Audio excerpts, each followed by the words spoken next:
Welcome to Pennsylvania in Focus. I'm Eliana Kernodle. Joining me is the Center Square's Northeast Regional Editor, Kristen Smith. And today we're talking about the budget once again.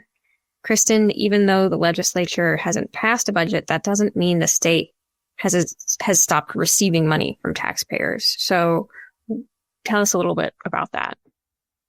Yeah, so we're now 115 days late on our state budget. We were supposed to have one by July 1st.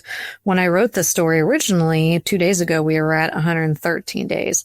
And so I came up with a very crude way of calculating how much money the state is collecting from taxpayers every single day, even though they have no way or no plan in place to spend it. And so we're looking at roughly $89 billion a day they're taking in. Or I'm sorry.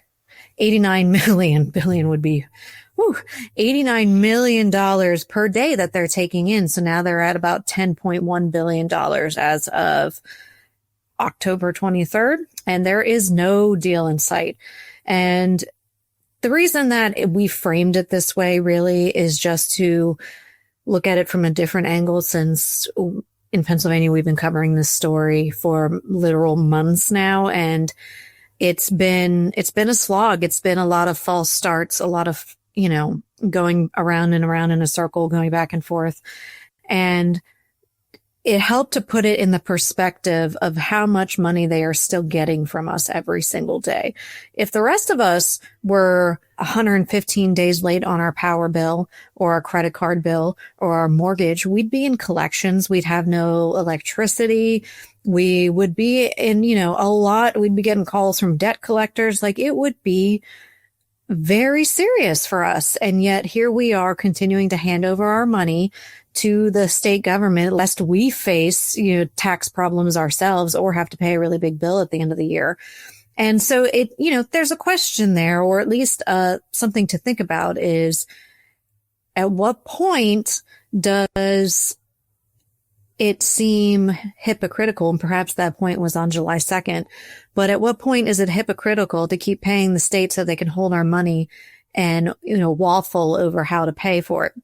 The thing that's complicating this too is that we pay this money specifically for services that the state is supposed to support, like schools or county offices, which have offices for foster care, the other kind of services for seniors, for a lot of the disadvantaged communities that I think all of us broadly want our tax dollars to support. And that money's just sitting there. Meanwhile, these programs are running out of funding and are very concerned come November 1st, where they're going to be financially or in a position to even continue to provide their services.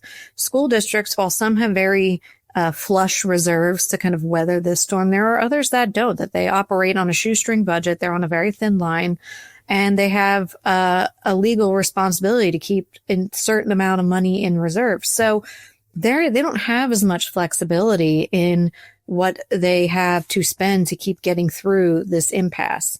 And that is complicated by the fact that we have a federal shutdown now that has been going on. I think it's the second longest one in recent history.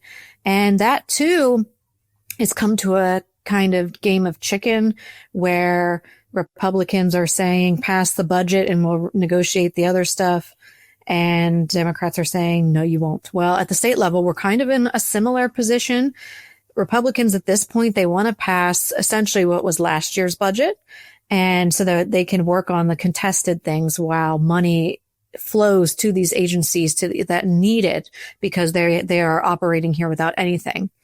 But Democrats don't want to do that because they say a flat budget is essentially a cut, because costs go up every year, just like we all live with inflation and the cost of electricity and everything getting more and more expensive.